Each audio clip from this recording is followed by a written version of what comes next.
Hello student, मैं Vimlesh physics classes में आपका स्वागत करता हूं। आज की हमारी टॉपिक है प्रकाश के अपवर्तन के नियम। क्या है? प्रकाश के अपवर्तन के नियम। प्रकाश के अपवर्तन के नियम क्या होते हैं कि आपतित किरण, अपवर्तित किरण तथा आपतन बिंदु पर अभिलंब तीनों एक ही तल में होते हैं। आपतित किरण, अपवर्तित किरण तथा आपतन बिंदु पर अभिलंब तीनों एक ही तल में होते हैं। दूसरा है किन्हीं दो माध्यमों के लिए तथा एक ही रंग के प्रकाश के लिए, किन्हीं दो माध्यमों के लिए तथा एक ही रंग के प्रकाश के लिए आपतन कोण की ज्या साइन तथा अपवर्तन कोण की ज्या साइन का अनुपात नियतांक होता है। तो नियतांक होता है यदि आपतन कोण I और अपवर्तन कोण R हो तो साइन I बराबर साइन R बराबर नियतांक होता है। तो ध्यान दीजिएगा कि आपको विधिवत लिखना कैसे है। जैसे आपकी हेडिंग डालेंगे प्रकाश के अपवर्तन के नियम, law of refraction of light. क्या होता है? प्रकाश के अपवर्तन के दो नियम हैं। पहला आपतित किरण, अपवर्तित किरण तथा आपतन बिंदु पर अभिलंब तीनों एक ही तल में होते हैं। दूसरा किन्हीं दो माध्यमों के लिए तथा एक ही रंग के प्रकाश के लिए आपतन कोण की ज्या साइन I तथा अपवर्तन कोण की ज्या साइन R का अनुपात एक नियतांक होता है। अनुपात क्या होता है? एक नियतांक होता है।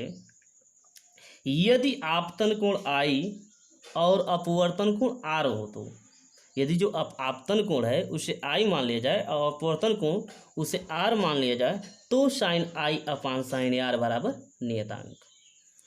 इस क्या कहा जाता है? ध्यान दीजिएगा,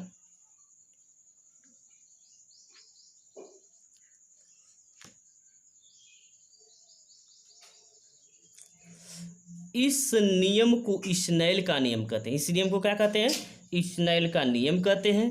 तथा नियतांक को पहले माध्यम के सापेक्ष दूसरे माध्यम का अपवर्तनांक कहते हैं तथा इसे n से प्रदर्शित करते हैं। फिर से ध्यान दीजिएगा कि इस नियम को स्नेल का नियम कहते हैं। Sine I upon sine R is equal नियतांक बराबर जो है, इस नियम को क्या कहते हैं? स्नेल का नियम कहते हैं।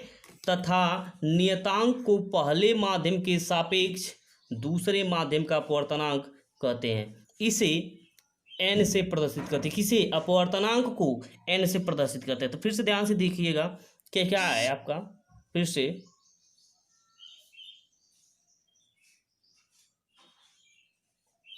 यह है अपवर्तन के नियम। प्रकाश के अपवर्तन के दो नियम है। क्या? आपतित किरण, अपवर्तित किरण तथा आपतन बिंदु पर अभिलंब तीनों एक ही तल में होते हैं।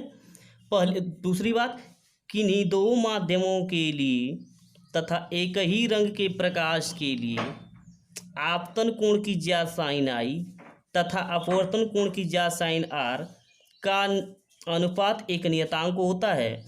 यदि आपतन कोण I और अपवर्तन कोण R हो तो sine I upon sine R एक नियतांक होगा, अर्थात sine I upon sine R is equal नियतांक। इस नियतांक जो यह नियतांक है, इस नियतांक को स्नेल का नियम कहते हैं तथा पहले माध्यम के सापेक्ष तथा नियतांक को पहले माध्यम के सापेक्ष दूसरे माध्यम का अपवर्तनांक कहते हैं। जो नियतांक होता है उस नियतांक को पहले माध्यम के सापेक्ष दूसरे माध्यम का अपवर्तनांक कहते हैं तथा इसे n से प्रदर्शित करते हैं। तो विमलेश फिजिक्स क्लासेस को लाइक करें, शेयर करें तथा सब्सक्राइब करना ना भूलें। धन्यवाद।